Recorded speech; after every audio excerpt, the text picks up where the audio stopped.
Hi, Amanda, Dory, Katie, Tish, I see you. Broomstick, um,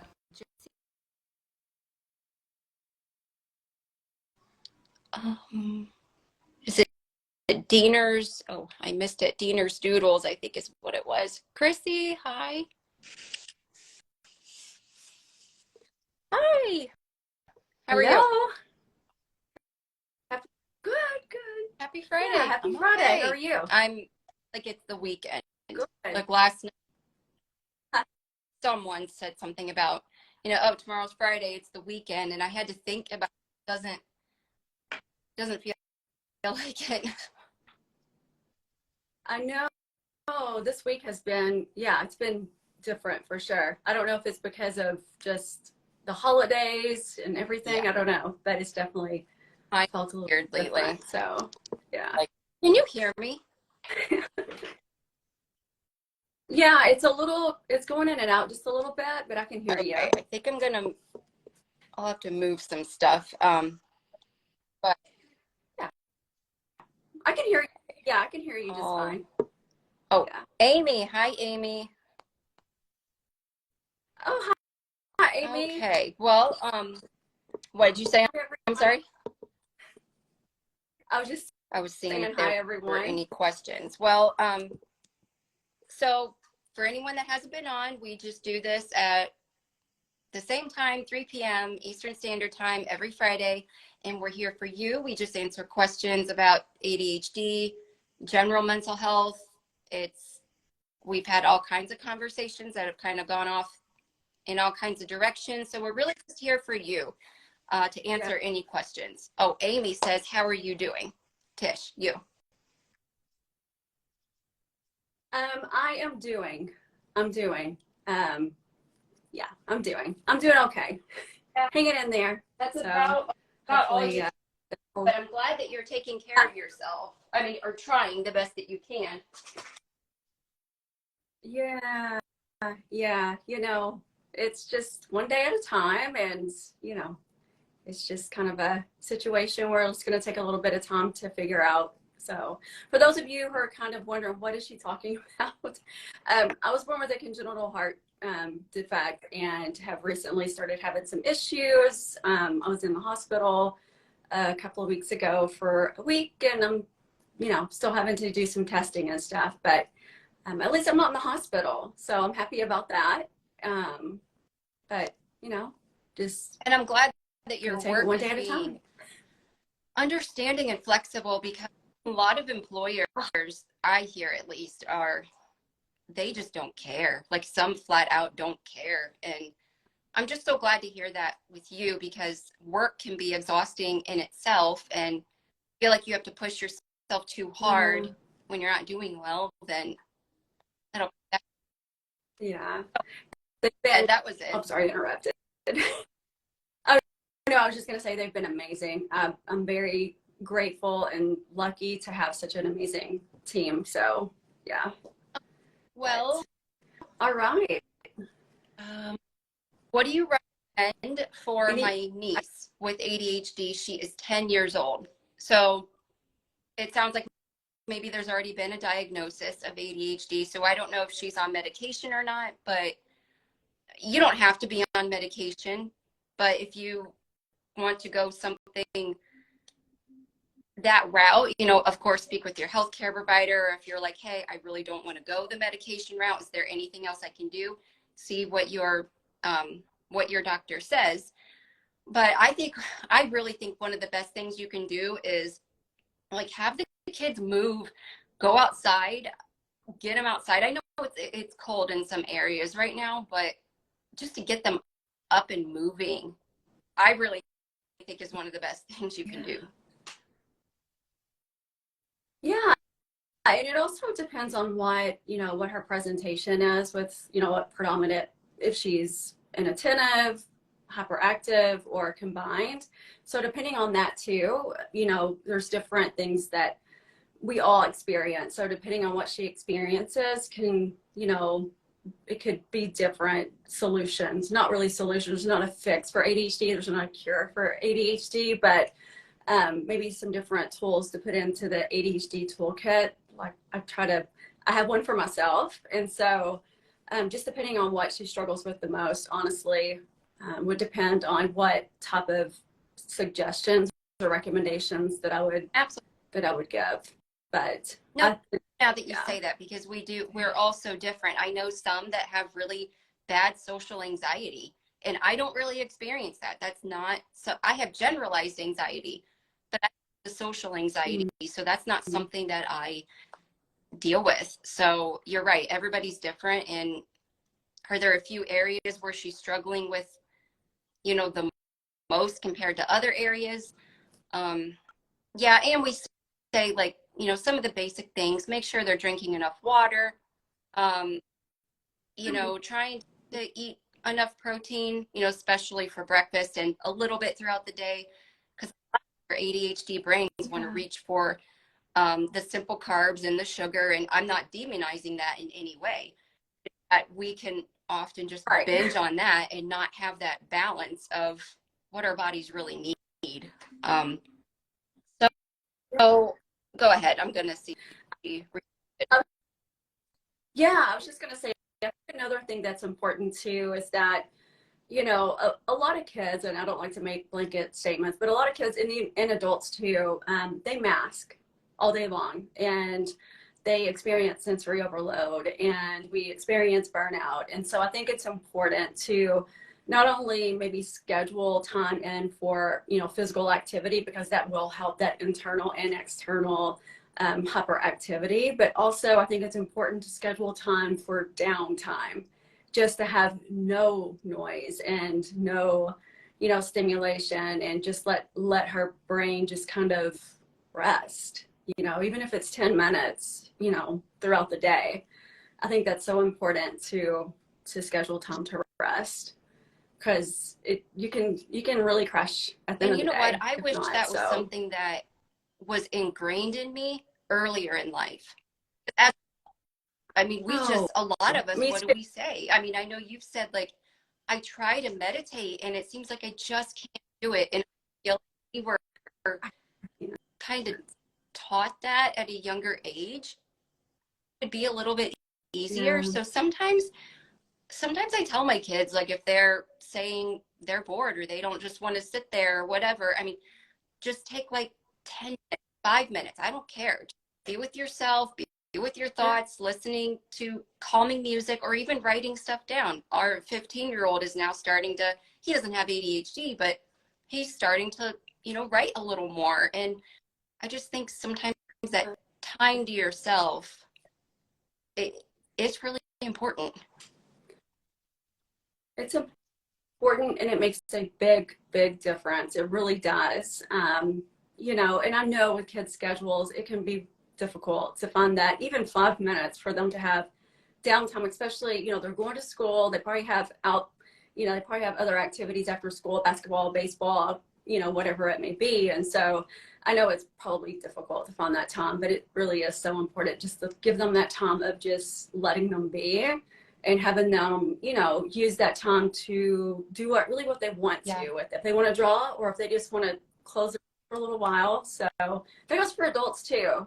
But I have troubles resting because I feel guilty for it, but I do the same thing, and I'm just always getting up. I mean, whenever I'm trying to do something, I think we've talked about this, even a movie or something.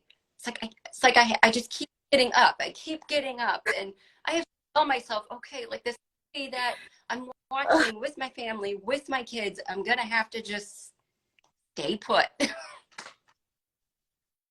Yeah, I am not a very fun person to watch a movie with.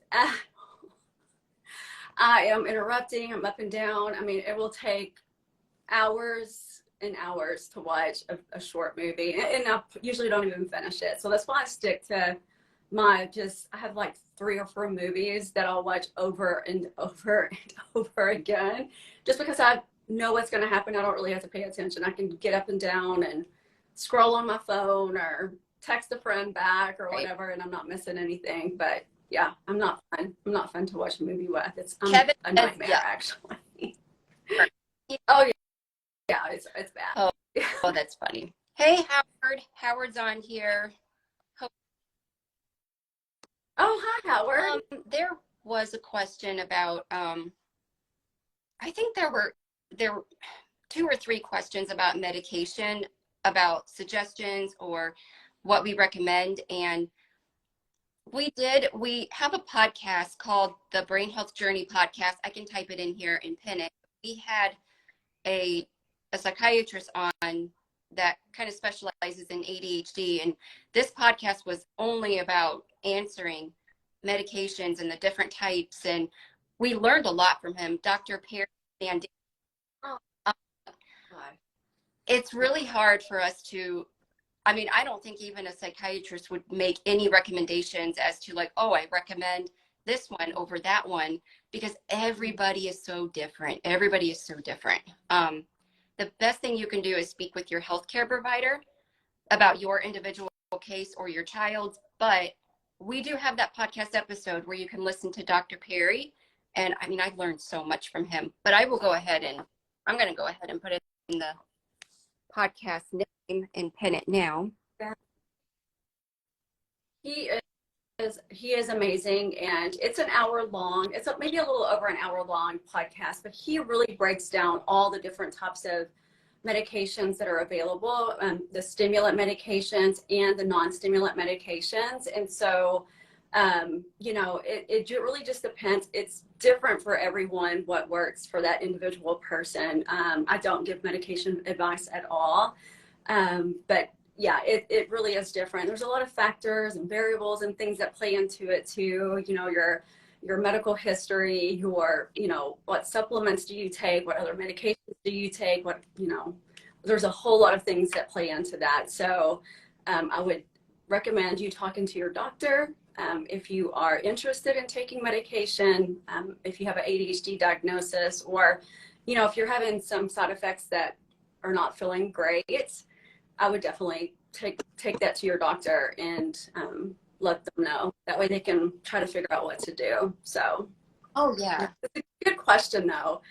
I wish we could answer more, but it's just that's like the number one topic that I don't because we are all so different. I mean, I think we talked about this before when starting on Adderall, I was taking the extended release, and eventually we had to switch me to immediate release to see how that would do. But the extended release was, it was making me irritable because the sensory overload was so much more intense.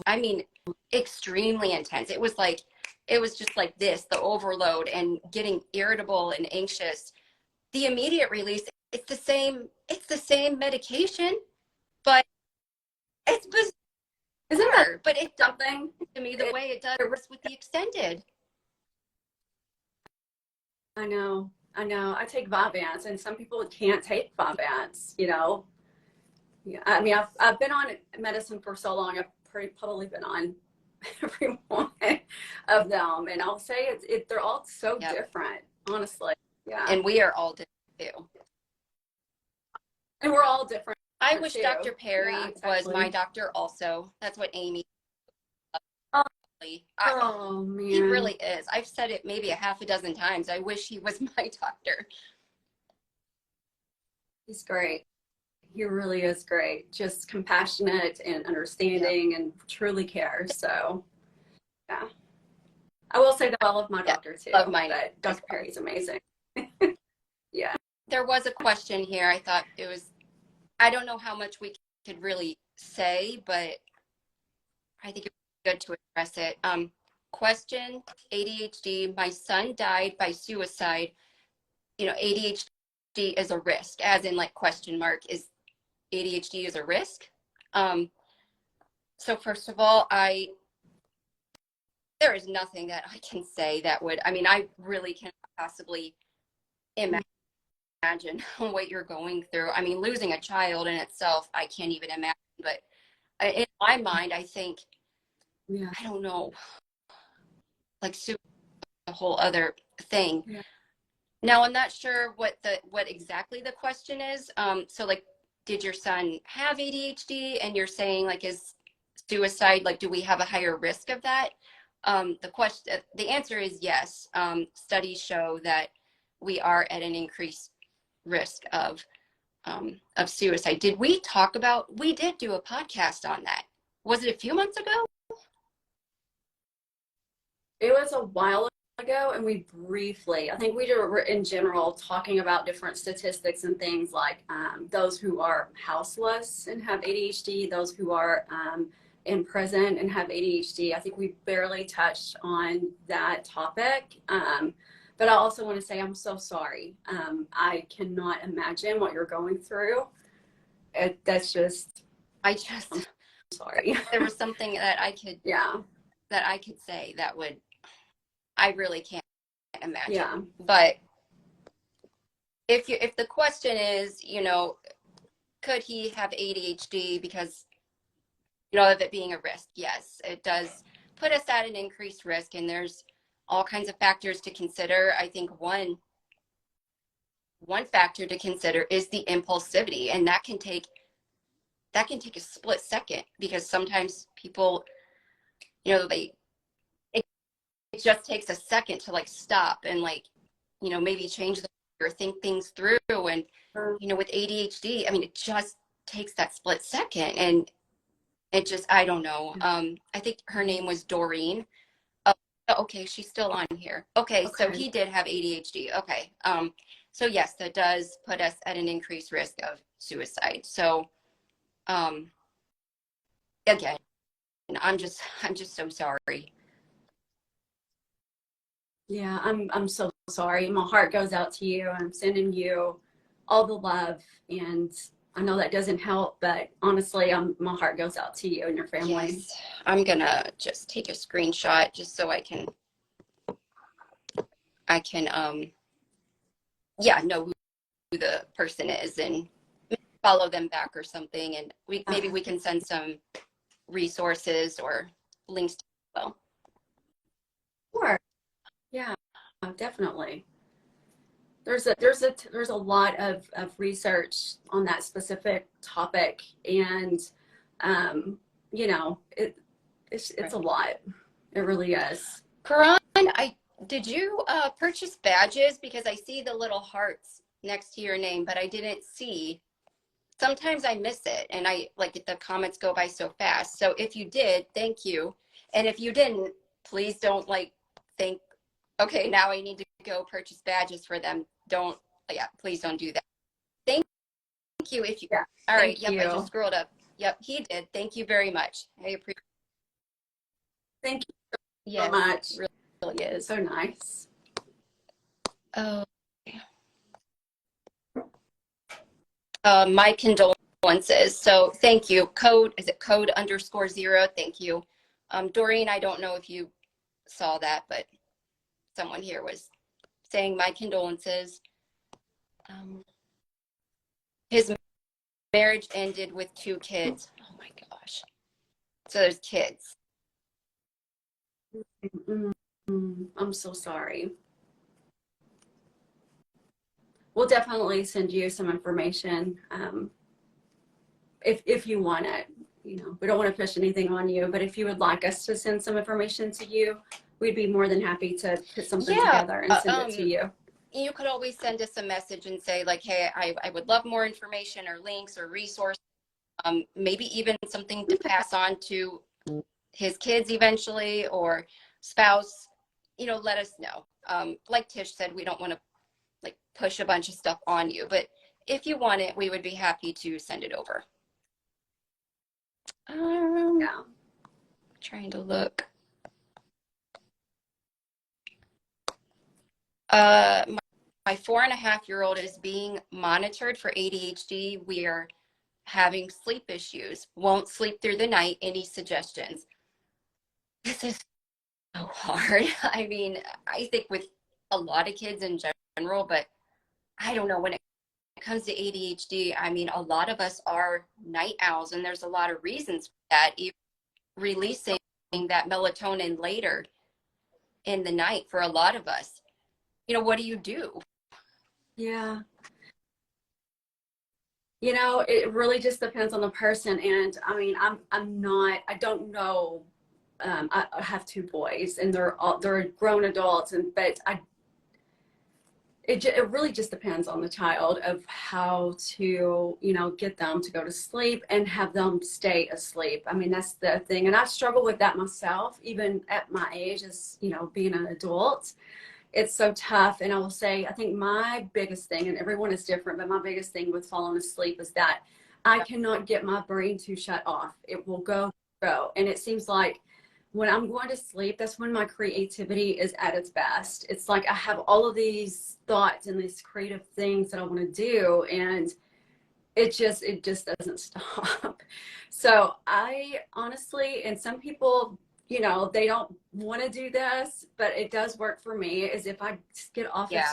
my screen and get off of my phone, like 30 minutes before I go to try to go to sleep, it does help. It's not a fix all, but it does help me because I know it's time to go to sleep, and it's my brain starts to kind of shut down a little bit. It does help a little. It's not a fix all though.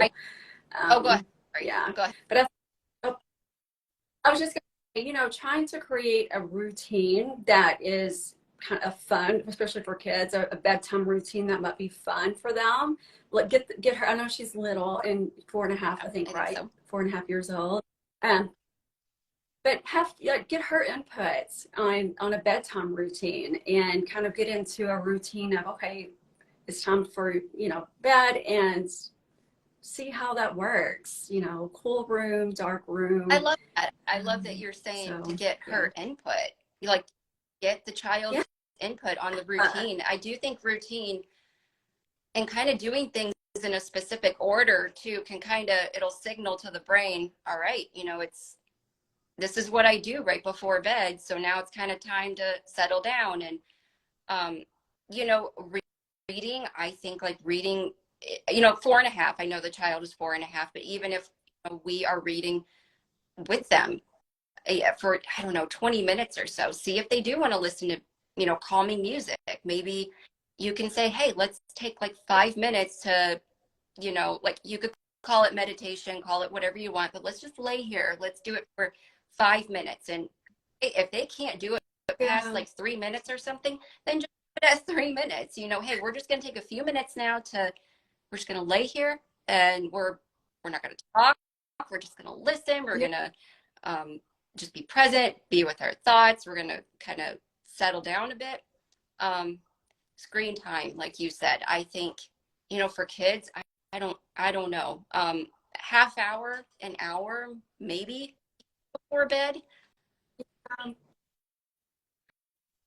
Yeah, and one of the things, going back to what I recommended, is kind of getting her input, even though she's little, but she still has her own opinions and her own wants and thoughts.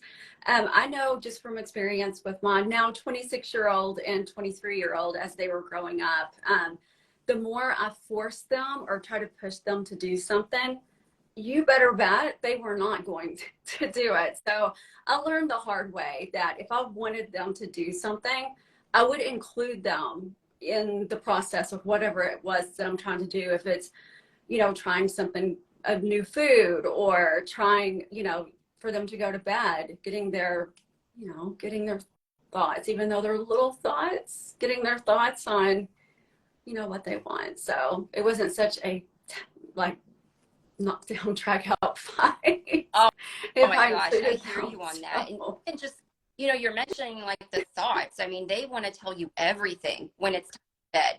So like kind of start that yeah, earlier and have that time where you're settling down, you're reading, doing whatever they, you know, whatever it is that they would like to do also. And ask them about their day. Ask them, you know, well, what do you think tomorrow is gonna bring? Like, do you have gym class? Do you have music? Do you talk to them? And you know, that way they're yeah. just getting all of their thoughts out. Um, I'm trying to think else. Another recommendation too, because I just thinking back many years ago when I was little, I think that making sure that, you know, she's getting enough physical activity is important too. Just not only for if she's, you know, hyperactive, she has hyperactivity, not just for the physical part of the hyperactivity, but also the internal, which is the mental part of hyperactivity. You know, just making sure she has that physical activity. And it doesn't have to be, you know, it could be you and her walking the dog. It could be, you know, it doesn't have to be playing basketball, which you could do that too. But One thing yeah. I just thought of is, I mean, everybody is different, but some people, they're like, I can't sleep if it's total silence. I can't sleep. I can't sleep Oh, if, you know, but some people, they have to have like that white noise, or they have to have complete silence, or maybe they need that